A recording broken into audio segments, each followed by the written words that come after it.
प्रिया तिवारी। उत्तर प्रदेश में 2027 विधानसभा चुनाव की तैयारियां तेज हैं। सभी प्रमुख पार्टियां अलग अलग रणनीतियों में जुट गई हैं। एक तरफ बीजेपी ने नितिन नबीन को राष्ट्रीय अध्यक्ष बनाकर नए युग या नए अध्याय की शुरुआत का संदेश दिया है, तो वहीं समाजवादी पार्टी ने अपने अध्यक्ष अखिलेश यादव के नेतृत्व में सांसदों की अहम बैठक बुलाई है, जिसमें 2027 चुनाव की रणनीति, विधानसभा सीटों की जमीनी स्थिति और संभावित उम्मीदवारों पर विस्तार से चर्चा हुई। इस तरह बीजेपी अपने नेतृत्व और जनाधार को मजबूत करने में जुटी है, जबकि सपा संगठनात्मक मजबूती और चुनावी रोड मैप पर फोकस कर रही है, जिससे दोनों पार्टियों की तैयारी स्पष्ट रूप से अलग नजर आती है। अब सबसे पहले बात करते हैं बीजेपी के नवीन युग की। नितिन नबीन के बीजेपी का पदभार संभालते ही आज से नए युग की शुरुआत हो चुकी है। पिछले कई सालों से तमाम अटकलों पर आज विराम लग गया है। माना जा रहा था कि किसी बड़े चेहरे को बीजेपी सामने लाएगी, लेकिन हमेशा की तरह इस बार भी बीजेपी ने एक ऐसे चेहरे पर दांव लगाया जिसकी किसी ने कल्पना नहीं की थी। नितिन नबीन बीजेपी के राष्ट्रीय अध्यक्ष का पदभार ग्रहण करने से पहले धार्मिक स्थलों पर भी गए। सबसे पहले उन्होंने मंदिर पहुंचकर पूजा अर्चना की, उसके बाद उन्होंने गुरुद्वारे पहुंचकर माथा भी टेका। तो नितिन नबीन के सफर की शुरुआत साल 2006 में हुई। राजनीति में कदम रखते ही उन्होंने अपनी मेहनत और विजन से सबको प्रभावित किया और यही कारण है कि बिहार की जनता ने उन पर बार बार भरोसा जताया है। और अब ग्राफिक्स के जरिए आपको बताते हैं कि नितिन नबीन का राजनीतिक सफर आखिर क्या और कैसा रहा है। तो नितिन नबीन बिहार की बांकीपुर सीट से विधायक रहे हैं। वो बिहार में 4 बार के विधायक रहे हैं। नितिन नबीन ने साल 2006 में राजनीति में कदम रखा। नितिन नबीन को बिहार में काम करने का खास अनुभव है। नितिन नबीन ने बीजेवाईएम के प्रदेश अध्यक्ष के तौर पर एक बड़ी जिम्मेदारी भी संभाली और इसके साथ ही अन्य राज्यों में संगठनात्मक जिम्मेदारी निभाई है। तो आज के कार्यक्रम में कार्यकर्ताओं को संबोधित करते हुए प्रधानमंत्री नरेंद्र मोदी ने अपने सभी वरिष्ठ नेताओं, केंद्रीय मंत्री, मुख्यमंत्री और हर कार्यकर्ता के मन में जान फूंकी। उन्होंने बीजेपी की विकास यात्रा पर भी बात की और विपक्ष पर निशाना भी साधा। क्या कुछ कहा है, आइए आपको सुनाते हैं। सर्वप्रथम माननीय नितिन नबीन जी को दुनिया के सबसे बड़े राजनीतिक दल का अध्यक्ष चुने जाने पर बहुत बहुत बधाई देता हूं, बहुत बहुत शुभकामनाएं देता हूं। कभी भाजपा ने पार्टी विद अ डिफरेंस के रूप में अपनी यात्रा शुरू की थी। आज बीजेपी पार्टी ऑफ गवर्नेंस भी है। देश ने के आजादी के बाद शासन के अलग अलग मॉडल देखे हैं। कांग्रेस के परिवारवाद का मॉडल, लेफ्ट का मॉडल, क्षेत्रीय दलों का मॉडल, अस्थिर सरकारों का दौर, ये सब मॉडल देख चुका है। लेकिन आज देश स्थिरता, सुशासन और संवेदनशीलता वाला भाजपा का विकास मॉडल देख रहा है। वहीं बीजेपी के नवनियुक्त राष्ट्रीय अध्यक्ष ने अपने संबोधन में पीएम मोदी का जिक्र करते हुए कहा कि उनसे एक प्रधान सेवक के रूप में हम सभी को प्रेरणा मिलती है। क्या कुछ कहा वो भी सुनिए। आज इस अवसर पर हमारे भारतीय जनता पार्टी के वैसे नेतृत्वकर्ता जिन्होंने देश को ही नहीं पूरे विश्व को नेतृत्व दिया, और मैं कह सकता हूं एक प्रधान सेवक के रूप में जिस प्रकार से उन्होंने सेवा की है वो हमारे कालखंड के सभी कार्यकर्ताओं के लिए प्रेरणादायी हैं।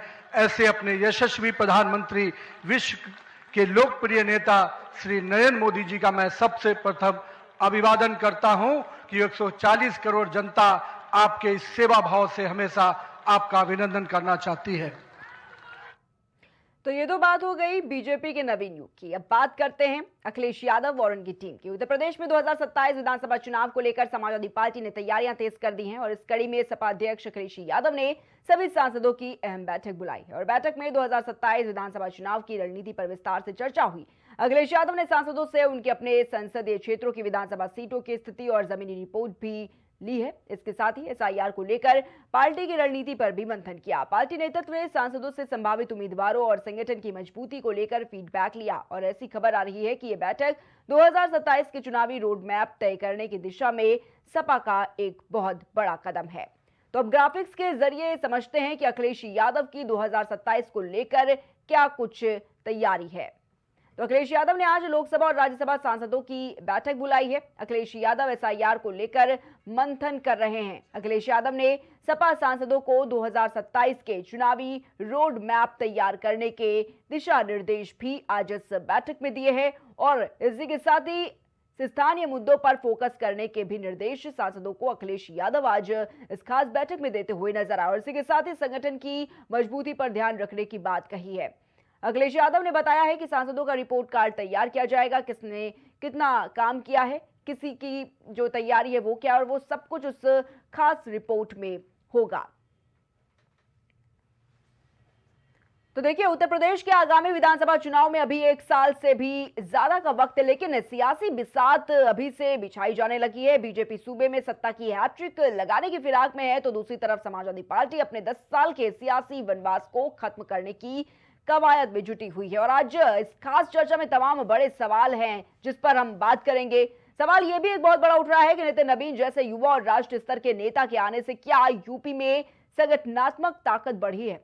एक बड़ा सवाल यह कि क्या बीजेपी का केंद्र और राज्य दोनों स्तर पर मजबूत नेतृत्व यूपी चुनावों में निर्णायक साबित होगा। एक बड़ा सवाल यह है कि राष्ट्रीय अध्यक्ष बनने के बाद बीजेपी का चुनावी रणनीतिक लाभ आखिर क्या होगा, खासकर बूथ स्तर पर। और सवाल यह भी कि क्या सपा का केंद्र नेतृत्व नहीं बल्कि स्थानीय बैठक और संगठनात्मक चर्चा ज्यादा असरदार है। क्योंकि देखिए, जिस तरीके से 2027 का विधानसभा चुनाव उत्तर प्रदेश में काफी नजदीक है अब और सभी पार्टी अपनी पूरी ताकत झोंकने में लगाई हुई है। और बात करें समाजवादी पार्टी की, तो समाजवादी पार्टी की आज जो बैठक की गई है, अखिलेश यादव जिस तरीके से आज की खास बैठक में 2027 का मिशन तैयार करते नजर आए, एक रोड मैप तैयार करते हुए नजर आए, तमाम बड़े सवाल। क्योंकि एक तरफ देखा जा रहा है किस तरीके से भारतीय जनता पार्टी एक नवीन अध्याय की शुरुआत करती हुई आज नजर आई, तो आज ही कैसे जो समाजवादी पार्टी है वो बड़ी बैठक आज करती हुई नजर आई। साफ तौर पर जो फोकस है 2027 के चुनाव को लेकर है, लेकिन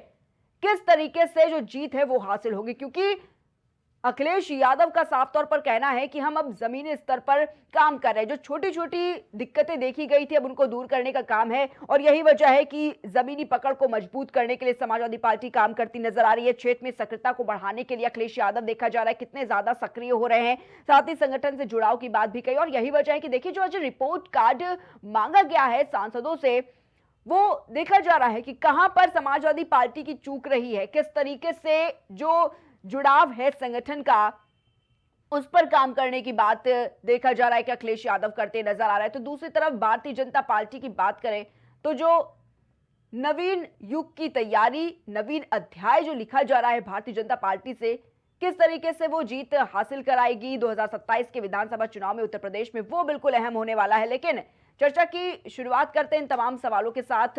हमारे साथ पैनल पर गेस्ट जुड़ चुके हैं और सबसे पहले हम आपका उनसे परिचय करवा देते हैं। हमारे साथ फिलहाल भारतीय जनता पार्टी से स्टूडियो से रत्नेश मिश्रा जी अभी जुड़े हुए हैं। रत्नेश जी, बहुत बहुत स्वागत है आपका।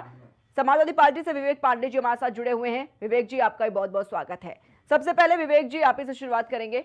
विवेक जी, जिस तरीके से समाजवादी पार्टी अपना मिशन 2027 दिखा रही है और एक बड़ा सवाल यह कि आज जो बैठक हुई है उसमें जमीनी पकड़ को मजबूत करने पर देखा जा रहा है कि अखिलेश यादव कैसे चर्चा करते नजर आए। एक ये भी कि किस तरीके से संगठनात्मक को और ज्यादा मजबूत करने पर फोकस, लेकिन दूसरी तरफ भारतीय जनता पार्टी अपने नवीन अध्याय की शुरुआत आज करती नजर आई।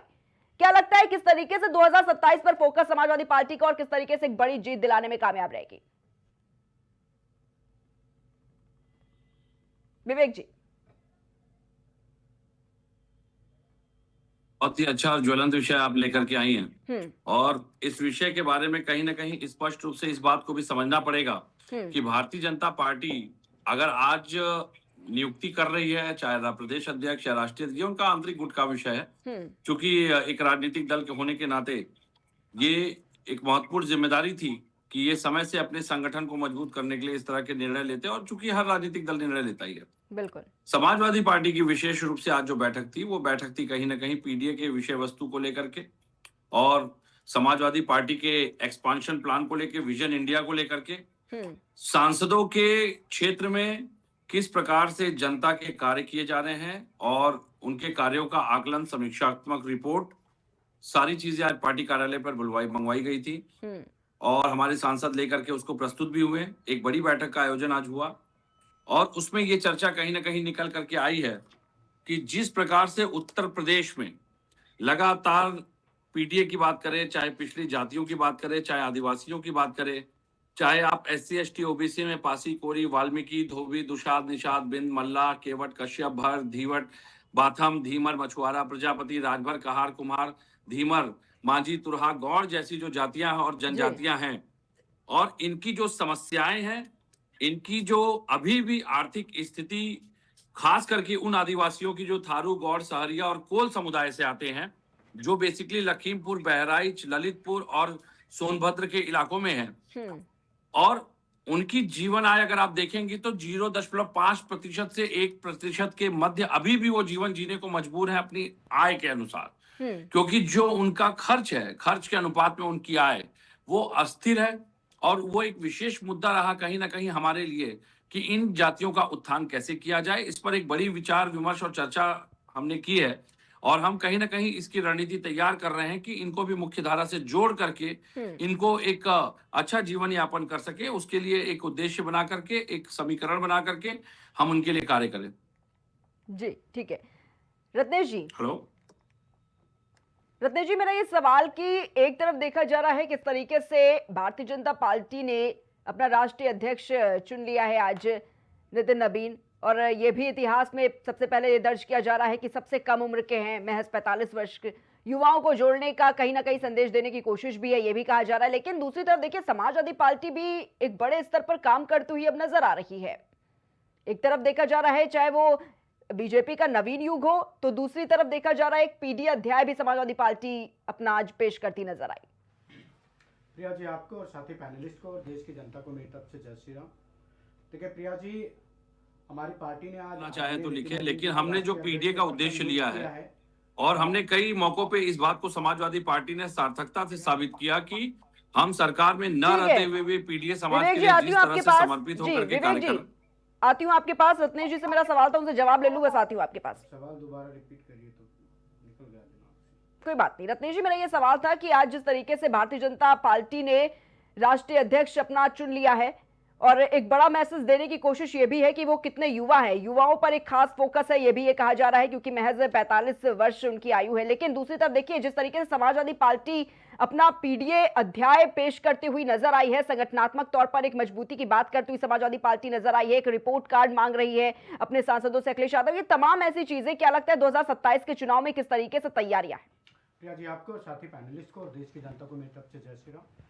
देखिए प्रिया जी, आज हमारी पार्टी ने नितिन नबीन जी को राष्ट्रीय अध्यक्ष नियुक्त किया। मैं आपके माध्यम से उनको बहुत बहुत बधाई एवं शुभकामनाएं देता हूं और ये निश्चिंत करता हूं कि उनकी नेतृत्व में हमारे जैसे या मेरे जैसे लाखों जो कार्यकर्ता हैं वो भारतीय जनता पार्टी को समृद्ध करने, मजबूत करने और पार्टी के संगठन को लगातार विस्तारित करने में उनके सहयोग में खड़े रहेंगे और प्रतिबद्ध रहेंगे। अब दूसरी बात, जहाँ तक समाजवादी पार्टी की बात आपने की, तो अभी अखिलेश यादव जी ने कहा कि जमीनी स्तर पर हम कार्यकर्ताओं के काम करेंगे और जमीनी स्तर के मुद्दों पर जाएंगे। इसका मतलब 2017, 2019, 2022, 2024 का जो चुनाव था वो समाजवादी पार्टी के राष्ट्रीय अध्यक्ष ने एक्सेप्ट किया कि उन्होंने जमीनी स्तर पर काम किए बिना ही चुनाव लड़ डाला और उसका परिणाम रहा कि वो घनघोर रूप से हारे।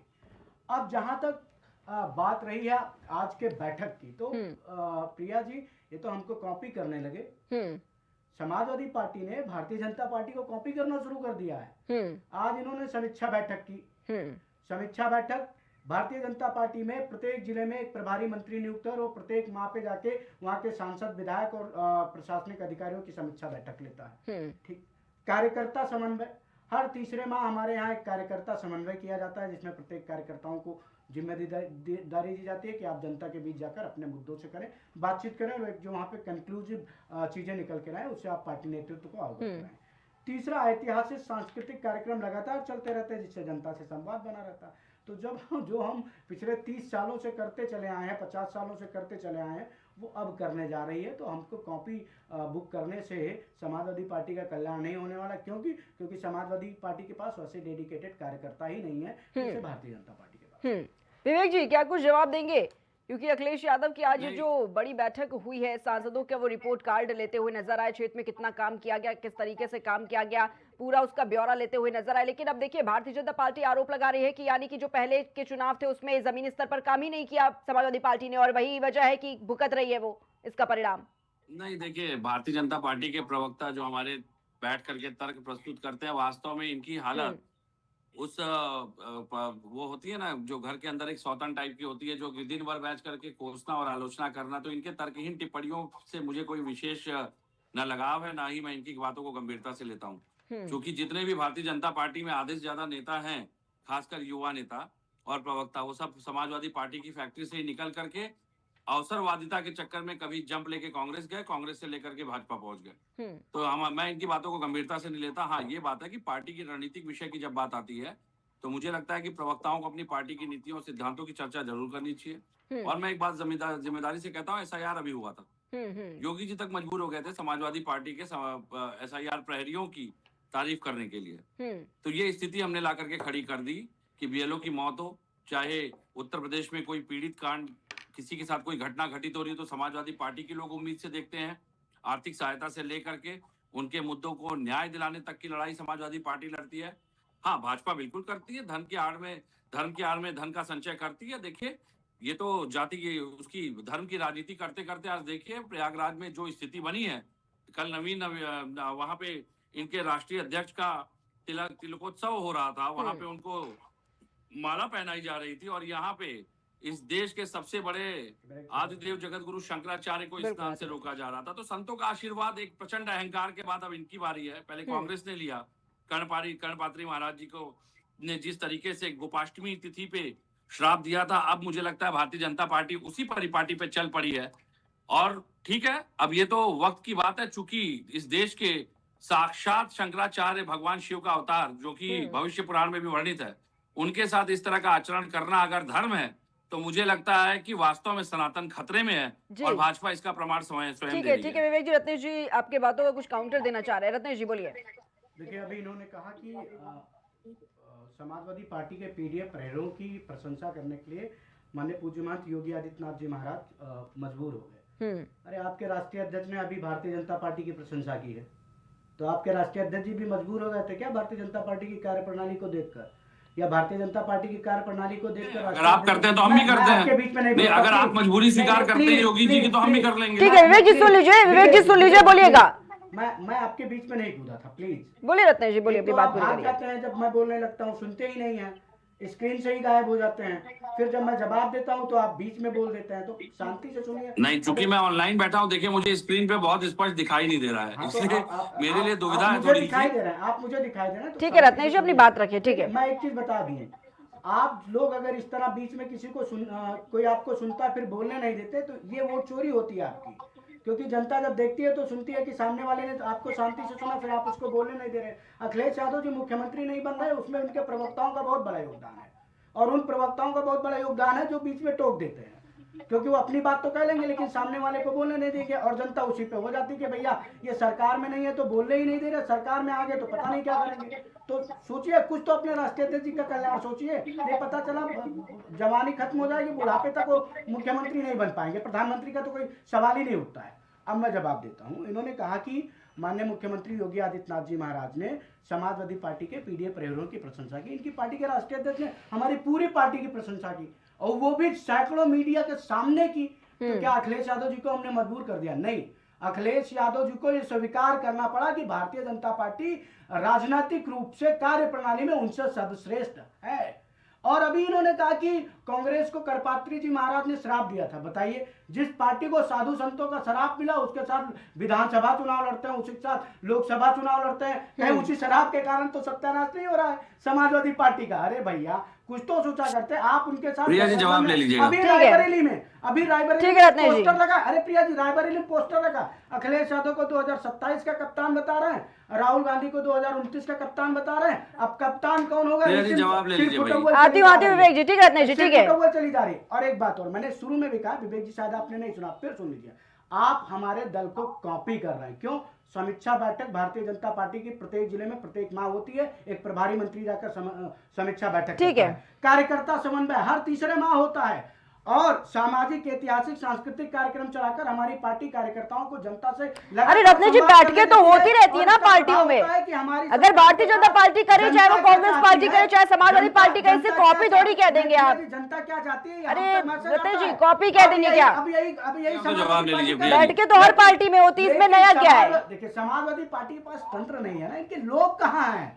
नहीं, पार्टी प्रहरी तो मुझे कहीं नहीं दिखे। पार्टियां तो बैठ के करती हैं। मैं 2 बूथों का इसमें कॉपी पेस्ट की बात कहां से आ गई? नहीं, मैं 2 बूथों का बूथ प्रवासी। चलिए ठीक है रत्नेश जी, ठीक है। जवाब लेना चाहूंगी विवेक जी से। विवेक जी जवाब दे दीजिए। ठीक है, बोलिए विवेक जी।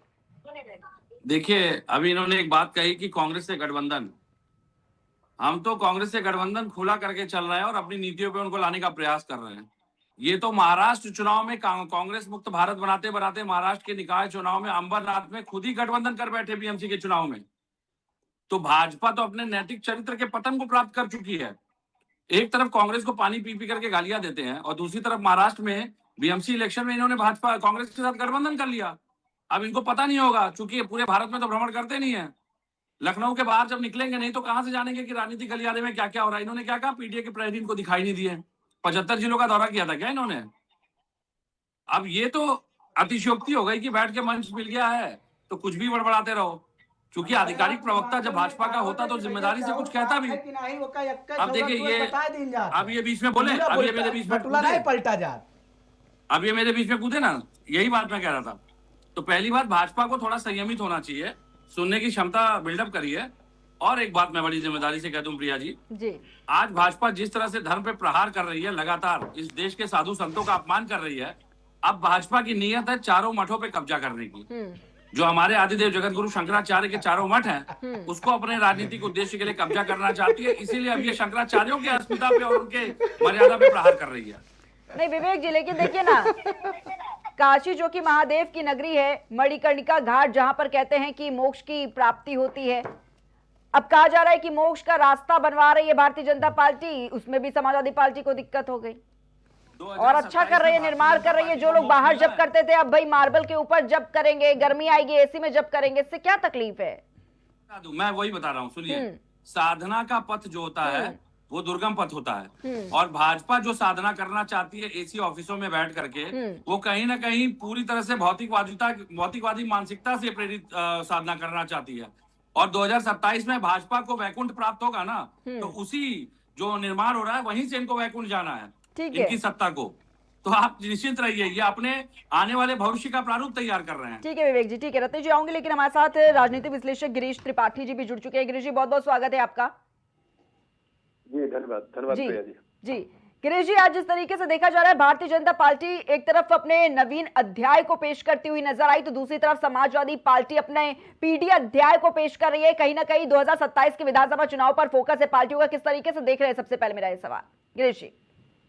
प्रिया जी देखिए, अब तो 27 बहुत नजदीक आ गया, और मेरे ख्याल में अगर चुनाव की बात करें तो अब साल भर से भी कम का समय रह गया है।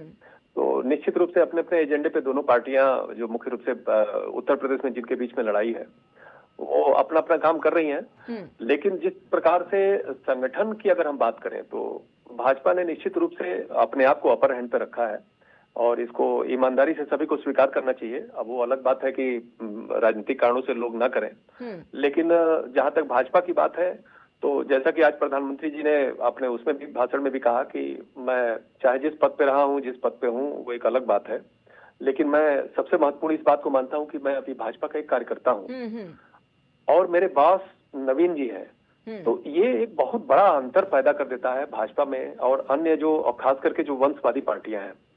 तो मेरे समाजवादी जो भी मित्र हैं, मेरी बात को शायद हो सकता है अन्यथा ले लें, लेकिन सच यही है कि जितनी भी वंशवादी पार्टियां हैं, चाहे वो सपा हो गई, चाहे साउथ की जितनी है, वो ये इतना बड़ा दिल कभी दिखा नहीं सकती कि अपनी पार्टी के एक सामान्य कार्यकर्ता को उठा के अपना बॉस बना ले।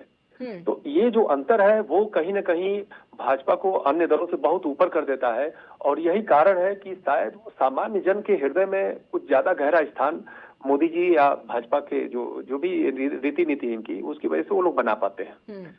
तो निश्चित रूप से इसका चुनाव में परिणाम भी देखने को मिलेगा। अभी समय है, सबको विचार करने की जरूरत है, लेकिन अब इतनी जल्दी ढांचे में परिवर्तन तो बाकी लोग कर नहीं लेंगे। भाजपा चूंकि आरंभ से ही उस पे रही है और कहीं न कहीं वो संघ की रीति नीति के या निर्देश के अनुसार चलती है, तो उसका असर उसके उस पे रिफ्लेक्शन दिखता है। ठीक है गिरीश जी, ठीक है। रत्नेश जी, देखिए अभी हमारे समाजवादी पार्टी के साथी ने मणिकर्णिका घाट के मुद्दे पे कहा कि साधना का पथ बड़ा दुर्गम होता है। अब मैं समाजवादी पार्टी के राष्ट्रीय अध्यक्ष जी को कहूँगा कि वो अपने प्रवक्ता विवेक पांडे जी की बात को सुने। साधना का पथ दुर्गम होता है, अर्थात आपको बड़े दुष्कर पथों से जाकर मोक्ष और क्या कहते हैं तपस्या प्राप्त होती है। शंकराचार्य जी को प्रशासन ने यही कहा था कि महाराज जी उतर के पैदल चले जाइए, दुर्गम पथ है थोड़ा सा, आप तो साधु हैं, संत हैं, लेकिन नहीं, उनको प्रशासन से बवाल करना था और वहाँ पर अव्यवस्था फैलानी थी, ये हो गई। अब भैया जब आप हमको दुर्गम बता रहे हैं तो यही तो आप शंकराचार्य जी को भी बता सकते थे। और अभी आप देखिए दूसरे शंकराचार्य जी आए हैं, पैदल गए, स्नान किए और स्नान करके ना कोई बवाल हुआ, ना कोई छीटा कसी हुई, ना कोई हंगामा मचा, सब कुछ शांति से हो गया। तो अब मैं तो बड़ा कंफ्यूज हो गया कि अखिलेश यादव जी उनको पूरे प्रोटोकॉल के साथ भेजने की मांग करने वाले सही थे या विवेक पांडे जी के अनुसार तपस्या का पथ दुर्गम होता है ये सही है। और मणिकर्णिका घाट की जहां तक बात है, अरे भाई हमारा पौराणिक स्थल है वो, और हम उसका विकास कर रहे हैं। समाजवादी पार्टी उससे मतलब रखे ना रखे, सरोकार रखे ना रखे, मैं समाजवादी पार्टी को इन मसलों पर सीरियस नहीं लेता हूं, कोई दिक्कत नहीं है। इनको तो जनता ने सीरियस लेना बंद कर दिया। 2017 के बाद सत्तम कहां आ पा रहे हैं, 3-4 चुनाव में जनता ने एकदम नॉन सीरियस डिक्लेयर कर दिया, निपटा दिया, कहीं कोई वही नहीं दे रहे, मौका नहीं दे रहे। नेता प्रतिपक्ष तक का पद इनको लोकसभा में नहीं मिल पाया। अभी चिल्लाते कि हमने लोकसभा में भाजपा ज्यादा सीटें जीते, लेकिन नेता प्रतिपक्ष भी नहीं बन पाए। तो ये सब इनको सीरियस, ये मुझे सीरियस ले या ना ले, लेकिन जनता ने सीरियस लेना बंद कर दिया। अखिलेश यादव कह रहे हैं ना कि 37 जिताएंगे 27। कौन? अखिलेश यादव का आज एक ट्वीट सामने आया है सोशल मीडिया के उनके प्लेटफॉर्म एक्स पर, जिसमें वो कहते हैं कि 37 जिताएंगे 27। अब क्या पता कि वो 37-27 को भी जिता पाए कि ना जिता पाए, क्योंकि इनकी स्थिति जिस प्रकार है। अभी आपने बिहार का चुनाव देखा, ठीक है, एक थे तेजस्वी यादव जी, अखिलेश यादव जी के रिश्ते में साले लगते हैं, साले साहब चिल्ला चिल्ला कह रहे थे हम ही मुख्यमंत्री हैं। जनता ने कहा मुख्यमंत्री का तुमको नेता प्रतिपक्ष का पद नहीं मिलेगा। वही हालात 2027 में समाजवादी पार्टी, क्योंकि मैं आपको लिख के दे सकता हूं 30 सीट के भीतर समाजवादी पार्टी सिमटेगी। इनके कर्म ऐसे हैं। जवाब देना चाहूंगी विवेक जी से। विवेक जी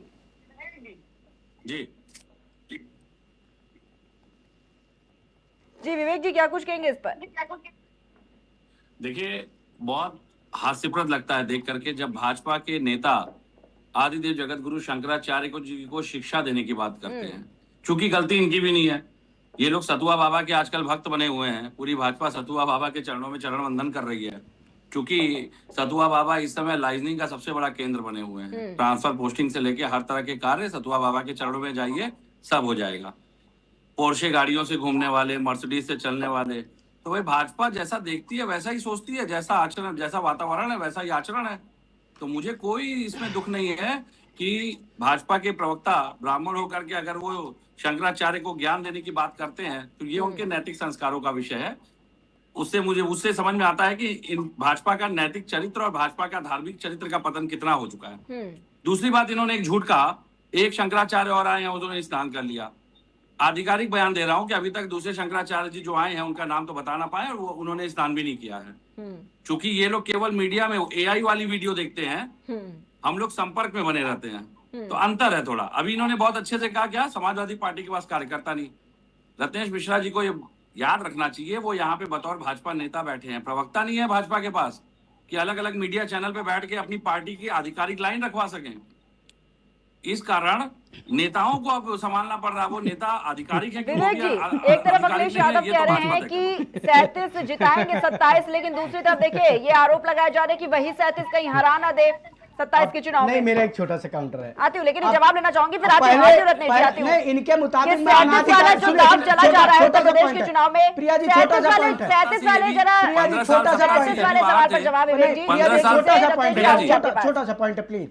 अरे चलो भैया, आपके मुताबिक मैं अनाधिकारी हूँ, पहले अनाधिकृतों से तो अनाधिकारिकों से तो निपट लो। आधिकारिक जो होंगे वो तो तुमको पता नहीं कहाँ भेज देंगे।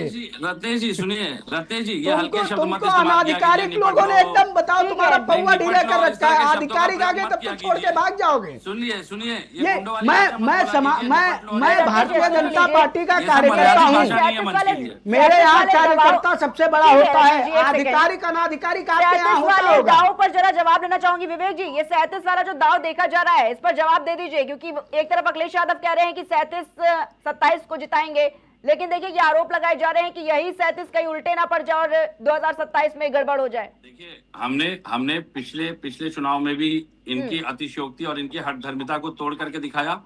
अयोध्या जैसी सीट जब इनको हारनी पड़ी, मुंह की खानी पड़ी, तो 27 में तो हमारी पूरी प्रचंड तैयारी है। और एक बात आपको याद रखनी चाहिए, आदरणीय मुख्यमंत्री जी ने हनुमान जी की जाति बताई थी, SC दलित बताया था उनको। तो पीडीए तो हमारा एजेंडा है, तो दलित का सबसे बड़ा प्रारूप तो हनुमान जी है।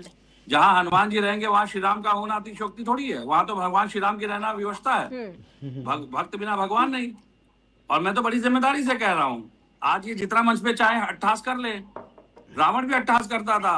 15 साल सत्ता से जब ये बाहर थे, उस समय इनकी जो स्थिति थी वो आज अट्ठास करने की स्थिति में इसीलिए है क्योंकि 15 साल सत्ता से बाहर रह करके आए, और अब क्या आएंगे ठीक है, तो 50 साल के लिए बाहर जवाब लेना भेजेंगे। चाहूंगी मैं। ठीक है गिरीश जी, लेकिन अगर बात करें समाजवादी पार्टी की ये जो बैठक है, इसको कितनी मजबूती के साथ देखा जा रहा है? राजनीतिक स्तर पर ये जाना बहुत जरूरी है, क्योंकि देखिए जो छोटी छोटी पकड़ है उस पर देखा जा रहा है कि अखिलेश यादव बड़ा काम करते हुए नजर आ रहे हैं। जमीनी स्तर पर देखा जा रहा है वो कैसे मजबूती की बात रख रहे हैं। अब तो रिपोर्ट कार्ड भी मांग रहे हैं। ये कहा जा रहा है कि अब तो 2027 की जो टिकट है वो भी इसी बेसिस पे बटेंगे। 27 में कितना फायदा पहुंचा सकती है बैठक?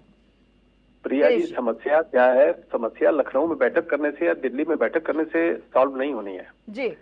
धरातल पर संगठन की रचना कैसी है, धरातल पर संगठन की तैयारी कैसी है, यह ज्यादा मायने रखता है। अब भाजपा से आप तुलना करें तो उनके यहाँ पन्ना प्रमुख तक की रचना है। मतलब पन्ना प्रमुख की जिम्मेदारी है अपने मोहल्ले के जितने वोट हैं उनको ले आके वो बूथ पर मतलब पहुंचाएगा उनको। तो आप समझ लीजिए कितनी माइक्रो लेवल पे उनकी तैयारी है। उसके मुकाबले जब हम सपा को देखते हैं तो संगठन के नाम पे सब हवा हवाई है।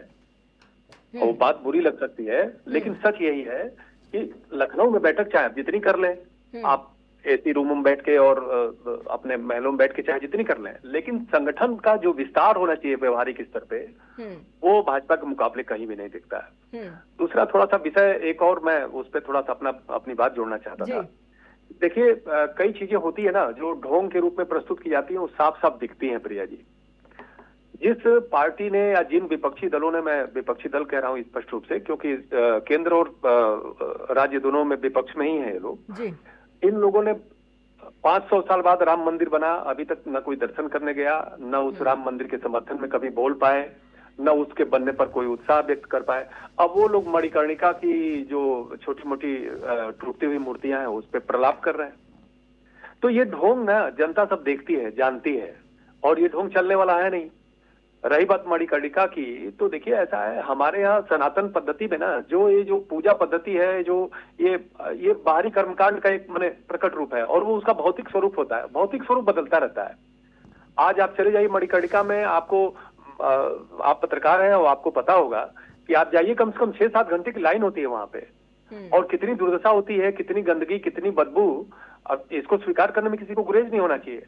अगर उन स्थितियों को सुधारने के लिए जो थोड़ी बहुत अगर कुछ टूट फूट हो रही है, लेकिन गिरीश जी देखिए समझना ये भी जरूरी है ना कि वहाँ पर सौंदर्यीकरण से किसी को तकलीफ नहीं है। वहाँ पर जो प्रतिमाएं जिस रूप में पाई गई हैं, तकलीफ उससे थी। आप ये बताइए, नहीं आप ये बताइए, जब कॉरिडोर बना था तो कुछ छोटे मोटे मंदिर हटाने पड़े थे। आज उस कॉरिडोर, आप कल्पना करिए जरा, वो कॉरिडोर नहीं होता, आज करोड़ों की संख्या में भक्त जा रहे हैं, कैसे जा पाते? उन सकरी गलियों में कैसे हो पाता? तो देखिए परिवर्तन होता है, और भौतिक रूप है ये सब। मैं बार बार कह रहा हूँ भौतिक रूप है ये सब, और इनका परिवर्तन होता रहेगा। भाव कैसा है, नीयत कैसी है, वो डिपेंड करता है। नीयत आपकी एकदम सबको पता है, आप मंदिर के विरोधी रहे हैं, आप जो अब मुझे प्रिया जी, कहना एक नहीं सवाल है चाहिए। मेरा गिरीश जी से। बोलिए बोलिए बोलिए विवेक जी वर्ग को बोलिए। खुश करने के हाँ, लिए गिरीश जी आप से इस मेरा एक विशेष सवाल वर्ग को है। खुश करने के गिरीश लिए जी, आज गिरीश तक जी दर्शन विवेक करने जी नहीं कुछ जा सवाल पाए। रखना चाह रहे हैं, उनकी बात सुन लेते पहले। हाँ ठीक है जी, विवेक जी बताएं। बोलिए। हाँ, नहीं, मेरा एक सवाल ये है कि अगर आधुनिकीकरण से हमें कोई समस्या नहीं, सरकार झूठ क्यों बोल रही है कि एआई वाले वीडियो हैं?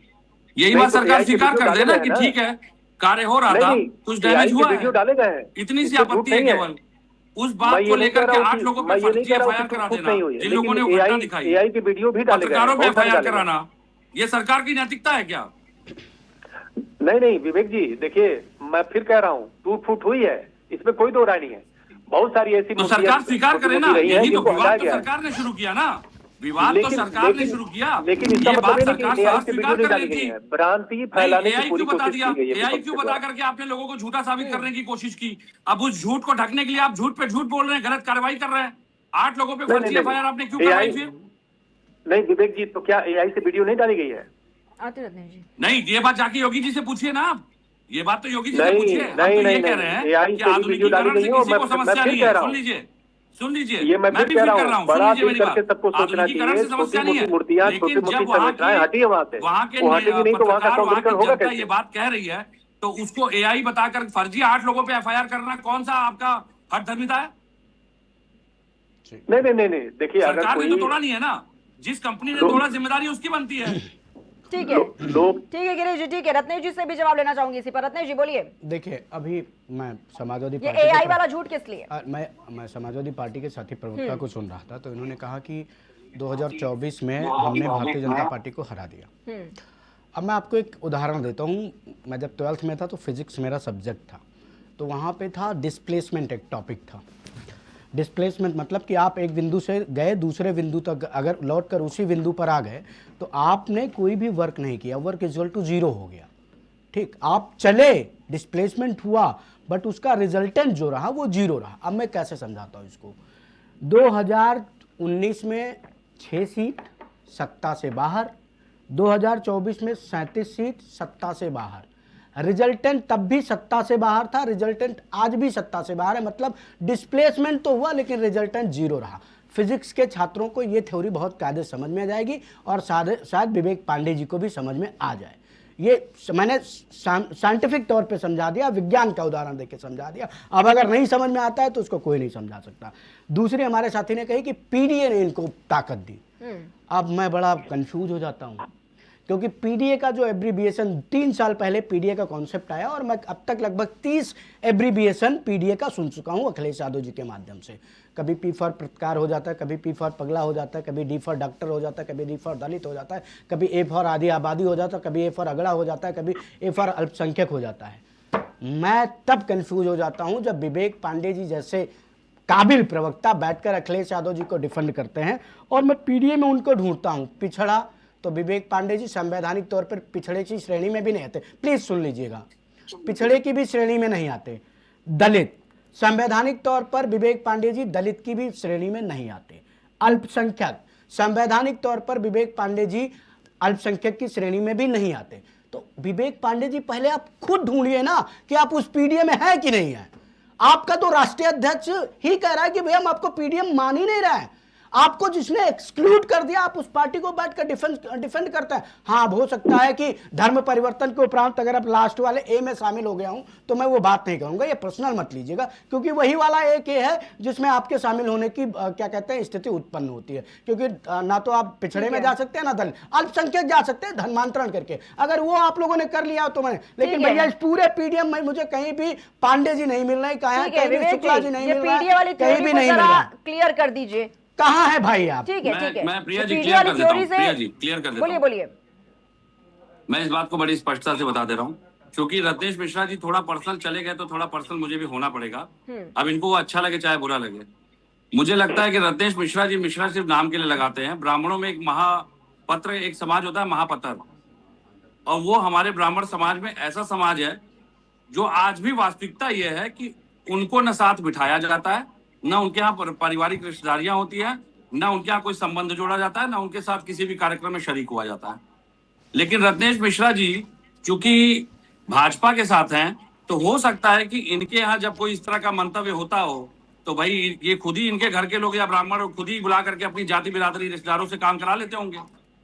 जिस व्यक्ति को समाज के बारे में नहीं पता, समाज की शाखाओं के बारे में नहीं पता, वो पीडीए का आकलन कर रहे हैं। मैं बीजेपी का, सुन लीजिए, आप रुक जाइए, मैंने किसी के बीच में टोका नहीं है।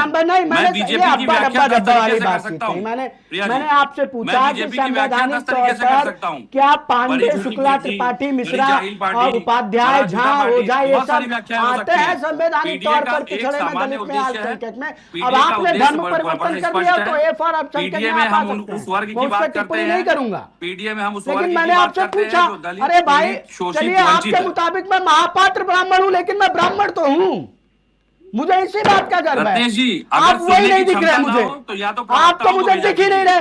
नहीं, क्या महापात्र ब्राह्मण नहीं होते हैं? अरे मैडम कैसी बात है, बचकानी बात है। अरे मैंने संवैधानिक तौर पे पूछा, पीडीए में कहा है, उसका जवाब दो ना।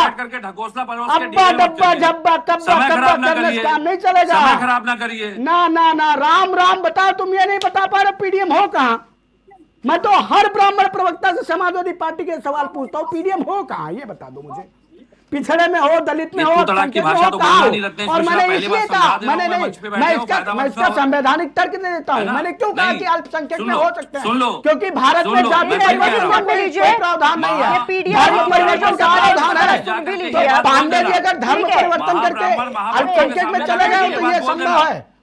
ना तो संवैधानिक तौर पर पंडित जी पिछड़े बन सकते हैं, ना दलित बन सकते हैं। पंडित जी संवैधानिक तौर पर क्यों अल्पसंख्यक बन सकते हैं? किसी भी स्थान पर रहे, इससे भारतीय जनता पार्टी को क्या तकलीफ है? मुझे तकलीफ नहीं, लेकिन जिसकी पैरवी कर रहे हो वो तुम्हारी बात कर रहा है कि नहीं कर रहा, ये भी तो देखो। दर्द हो गया, महाब्राह्मणों की बात आ गई तो नहीं भाई, मैं कह रहा हूं, मैंने स्वीकार कर लिया, मैं ब्राह्मण तो हूं, मैंने स्वीकार कर लिया। आप कहां है पीडीए में, बताओ ना बाबू भैया। नहीं, पीडीएम कहाँ है? संवैधानिक तौर पर क्या आप पिछड़े हैं? संवैधानिक तौर पर क्या आप दलित हैं? संवैधानिक तौर पर क्या आप अल्पसंख्यक हैं? भाई तीनों मैं कह रहा हूँ संवैधानिक तौर पर, अरे शब्द जोड़ना हूँ संवैधानिक तौर पर, किसमें हो भैया? पिछड़े हो, दलित हो, अल्पसंख्यक हो, संविधान विवेक पांडे जी को कहाँ स्वीकार कर रहा है? पिछड़ा बता रहा है कि अल्पसंख्यक बता रहा है कि दलित बता रहा है? मैं तो ये पूछ रहा हूँ रत्नेश मिश्रा, अपने घर का तर्पण, पिंडदान, जो भी ऐसी क्रियाएं हैं सब खुद ही करते हैं क्या? अरे भाई पिंडदान तो अंतिम संस्कार जो करता है वो स्वयं करता है। इसका मतलब आपको हिंदू अंतिम संस्कार के रीति रिवाज भी नहीं पता है? अरे भाई मैं पिंडदान अपने माता पिता का पिंडदान तो मैं स्वयं ही करूंगा ना। अब आपके यहाँ कोई और करता होगा? पांडे मिश्रा ये कहाँ पर है, कहाँ पर नहीं है? ये बात तुमने उठाई है, क्या तकलीफ? मैडम मैं यही तो, क्यों नहीं, ये कौन सी बात है भाई? मैं आपसे पूछ लूं, पीडीए में मैंने यही तो छोटा सा मेरा सवाल है, उसका जवाब दे दे कि पंडित जी आप पिछड़े में हो कि दलित में हो कि अल्पसंख्यक में हो। और मैं फिर कह रहा हूं संवैधानिक तौर पर मिश्रा, शुक्ला, त्रिपाठी ये पिछड़े और दलित हो नहीं सकते। संवैधानिक तौर पर जाति परिवर्तन का कोई प्रावधान है नहीं, धर्म परिवर्तन का है, अल्पसंख्यक में जा सकते हैं। तो अगर पीडीए में विवेक पांडे जी खुद को मान रहे हैं तो संवैधानिक तौर पर कल यही संभव है कि अल्पसंख्यक होंगे, नहीं हो सकते पिछड़े। संविधान उस ब्राह्मण वर्ग की बात ही नहीं करना चाहते हैं, शासन है जो ब्राह्मण वर्ग सदियों से शोषित और वंचित रहा है। अब फंस गए हो भैया, एक्सेप्ट कर लो, शोषित और फंस गए हो, एक्सेप्ट कर लो। रत्नेश मिश्रा जी किसी भी महापत्र को अपने घर में बिठा करके चाय नहीं पिलाएंगे। अरे भाई क्यों नहीं पिलाएंगे? यहाँ कभी रिश्तेदारी नहीं करेंगे। मैं क्यों नहीं पिलाऊंगा? ब्राह्मण है, पूजनीय है, आप नहीं पिलाते होंगे, आप करते होंगे डिस्क्रिमिनेशन। मैं किसी के साथ कोई डिस्क्रिमिनेशन नहीं करता। रत्नेश मिश्रा मैं दलित को भी अपने साथ बैठाता हूँ, पिछड़े को भी अपने साथ बैठाता हूँ, अगड़े को भी अपने साथ बैठाता हूँ। ये डिस्क्रिमिनेशन आप करते होंगे, निकल आया आपके मुंह से, निकल गई सत्यता। आप करते हैं डिस्क्रिमिनेशन। मैं कह रहा हूँ मेरा मित्र दलित है, मैं इसी वक्त फोन मिलाऊंगा और सिद्ध करा दूंगा कि मैं उसके साथ बैठ के भोजन कर लेता हूँ। रत्नेश मिश्रा पीडीए के बारे में जानिए। अरे भाई वही तो मैं पूछ रहा हूँ, बता दो भैया पीडीए में पी में हो, डी में हो, ए में हो, कहाँ हो? संकल्प लो कि आप अपने घर में एक रिश्ता महापत्र ब्राह्मण में करोगे। अरे भाई मैं इसी मंच पे, अरे भाई ब्राह्मण होता है नहीं, मेरी दृष्टि में ब्राह्मणों में भी वर्गीकरण होता है। नहीं, ये आगे ना वर्गीकरण पे, आगे ना जातिवाद पे, तो समाज में इसीलिए समाजवादी पार्टी का सत्यानाश हो रहा है। और या तो इनको ज्ञान नहीं है।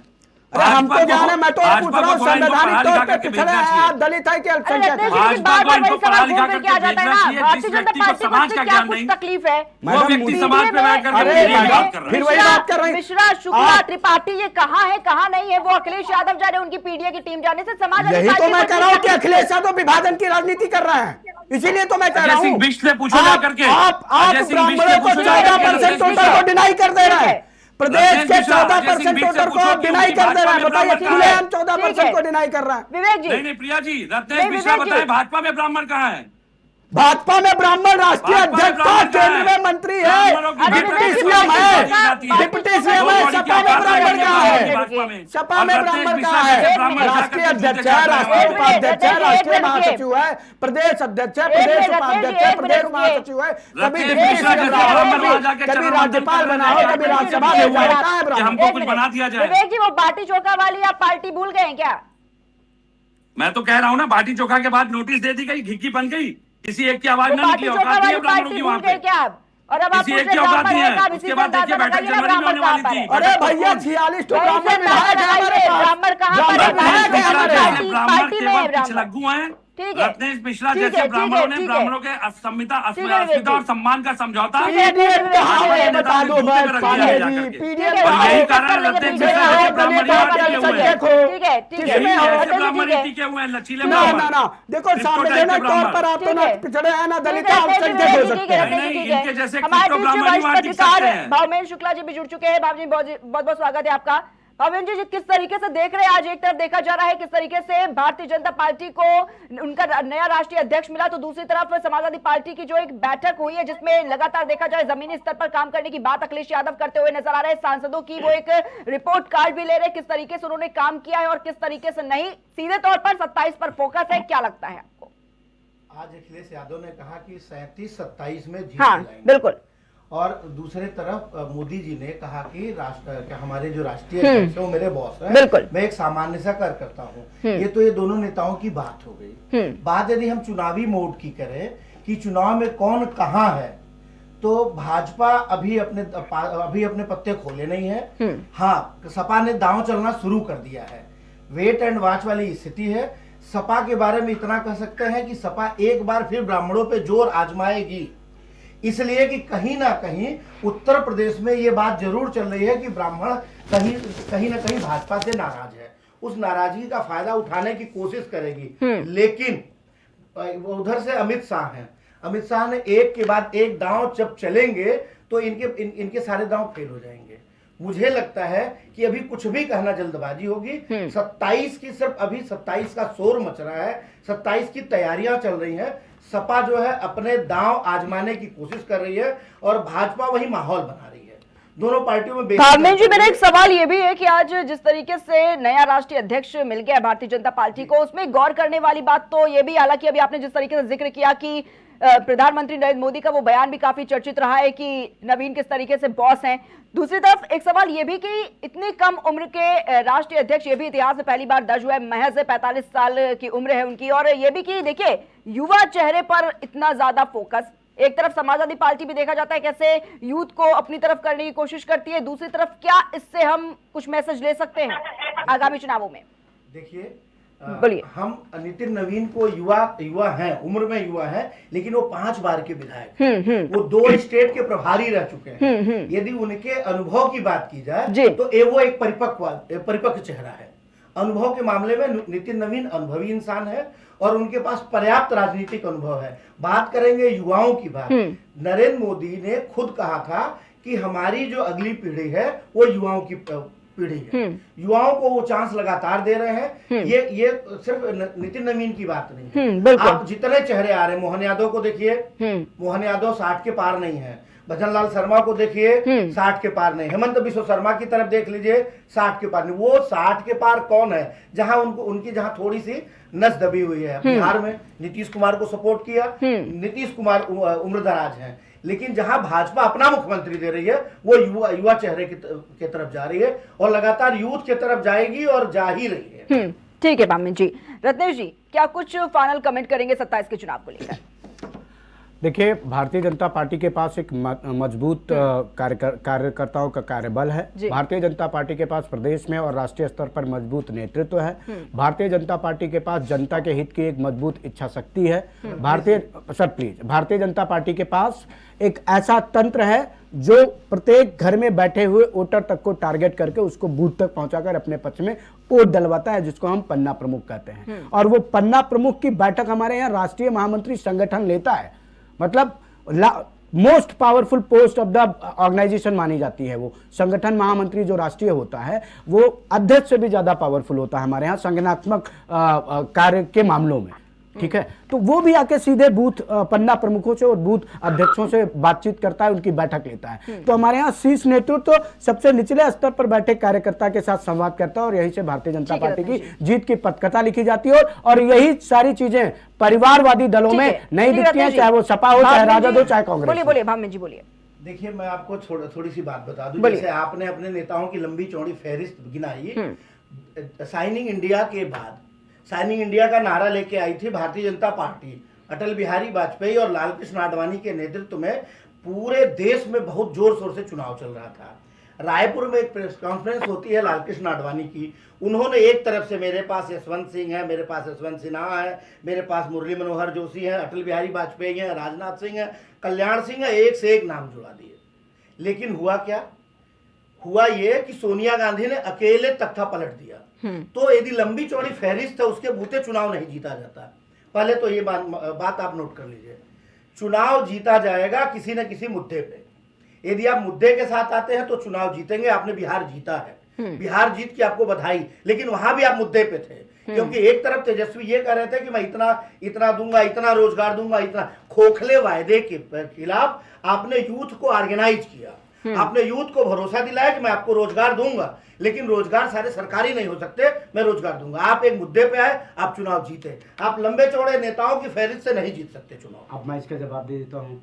मुद्दे 2027 के चुनाव के पहले हम जनता के सामने रख देंगे और जनता भारतीय जनता पार्टी के मुद्दों का समर्थन करती है। क्यों? क्योंकि भारतीय जनता पार्टी वास्तविक मुद्दों पर चुनाव लड़ती है। भारतीय जनता पार्टी खोखली बयानबाजी करके चुनाव नहीं लड़ती और ना ही खोखले दावे करके चुनाव लड़ती है। भारतीय जनता पार्टी वही बात करती है जो विधिक तौर पर, संवैधानिक तौर पर और कार्यपालिकीय तौर पर, प्रशासनिक तौर पर संभव हो। हमने कभी नहीं कहा कि हम इतना ज्यादा आपको दे देंगे या हम इतना आपको राजा बना देंगे या हम आपको कलेक्टर बना देंगे। हमने इतना कहा कि हम एक साफ सुथरी प्रक्रिया के तहत नौकरियां देंगे।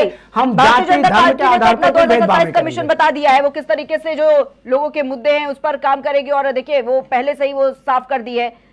समाजवादी पार्टी का मिशन अगर बात करें 2027 का क्या कुछ है?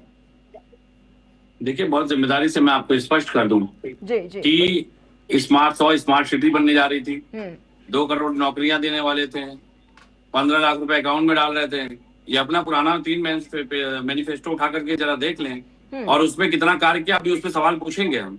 उसकी पूरी तैयारी चल रही है। समाजवादी पार्टी हर मैनिफेस्टो पे उठा करके इनके सवाल पूछने वाली है और उसका जवाब दे पहले जनता के बीच में आकर के। जनता के बीच में खुद तो खड़े नहीं हो रहे हैं, एआई पे काम चल रहा है। तो भारतीय जनता पार्टी का विजन और इनका कहीं ना कहीं उद्देश्य एआई पे डिपेंडेंट है, क्योंकि 2022 के पहले एआई नहीं हुआ करता था जब पौराणिक मंत्रों को तोड़ रहे थे। और जिस प्रकार से अब धर्म पे प्रहार इन्होंने करना शुरू किया, शंकराचार्यों पे प्रहार करना शुरू किया, जनता बिल्कुल देख रही है कि भारतीय जनता पार्टी अपने नैतिक चरित्र के पतन को प्राप्त कर चुकी है। न ये धर्म के हैं, न ये धनाढ्यों के हैं। ये केवल समाजवादी पार्टी कौन से बड़े मुद्दे लेकर चल रही है? पैसे दे देगा उसके लिए ये काम भारतीय करेंगे। जनता पार्टी तो क्लियर करी भाई हमारे पास तो बहुत सारे मुद्दे हैं, जनता के हित में काम कर रहे हैं। समाजवादी पार्टी कौन से मुद्दे लेकर चल रही है? पुराने 3 मैनिफेस्टो के कोई काम तो किए नहीं, तो मुद्दे तो है। छोटा सा पुराने 3 मैनिफेस्टो के कोई काम किए होते तब तो मुद्दे समाप्त होते हैं। नहीं, मैं लेकिन सारे काम तो पेंडिंग पड़े हुए हैं, केवल और केवल धन संचय में और कार्यालय बनाने में लगे हुए थे। अब इनको चुनाव के समय काम याद आया है, अब जाए जनता के बीच में चेहरा दिखाएं अपना, जनता खुद ही जवाब लेगी। प्लीज मुझे बोलिए रत्नेश जी, 10 सेकंड में अपनी बात देखिए, विवेक पांडे जी तो नहीं बता पाए, लेकिन मैं आपको बता दूंगा कि समाजवादी पार्टी किन मुद्दों पे चुनाव लड़ेगी। समाजवादी पार्टी में उपचुनाव लड़ेगी कि इनकी सरकार आएगी? समाजवादी पार्टी से गए आपको पता नहीं है, तभी समाजवादी पार्टी के प्रति इतना स्नेह है कि समाजवादी पार्टी की नीतियों में चर्चा करेंगे बैठ करके। इनकी समाजवादी पार्टी के प्रति इतना प्रेम समाप्त नहीं हुआ है। इनकी सरकार आएगी तो इंस्पेक्टर रैंक के अधिकारियों की दंगों में हत्या कर दी जाएगी। इनकी सरकार आएगी तो जन्माष्टमी और दशहरे पर प्रदेश के हर जिले में दंगे होंगे। इनकी सरकार आएगी तो नए नए माफिया बनेंगे। इनकी सरकार आएगी तो नए नए माफियाओं को प्रमोट किया जाएगा। ये है इनके मुद्दे। आप जिस स्थिति में है भाजपा में दम गिना ही नहीं पाया, मैंने गिना दिया था बीच में टूट गया। ठीक है रत्नेश जी, ठीक है। बताओ पीडीए में कहा है, बताओ पीडीए में कहा है, की स्थिति क्या है? पीडीए में कहा हूँ, बाबेल जी बोलिए। पीडीए में कहा हूँ।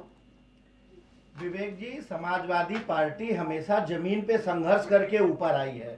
जब भी उनकी सरकार बनी है तो जमीन पे संघर्ष किए हैं। इस बार सिर्फ ट्वीट पे दिख रहा है, अखिलेश यादव सिर्फ ट्वीट पे दिख रहा है और जमीन पे उनका कहीं कार्यकर्ता नजर नहीं आ रहा है। यदि कार्यकर्ता संघर्ष करता हुआ दिखेगा और यदि आप संघर्ष करेंगे तो 27 में आप चुनौती दे सकते हैं। लेकिन यदि आप ये सोचे कि हमने धर्म बना लिया कि बस खाली विक्रमादित्य मार्ग पे लगी होर्डिंग से हम माहौल बना लेंगे, तो कतई आप ये माहौल बना नहीं पाएंगे।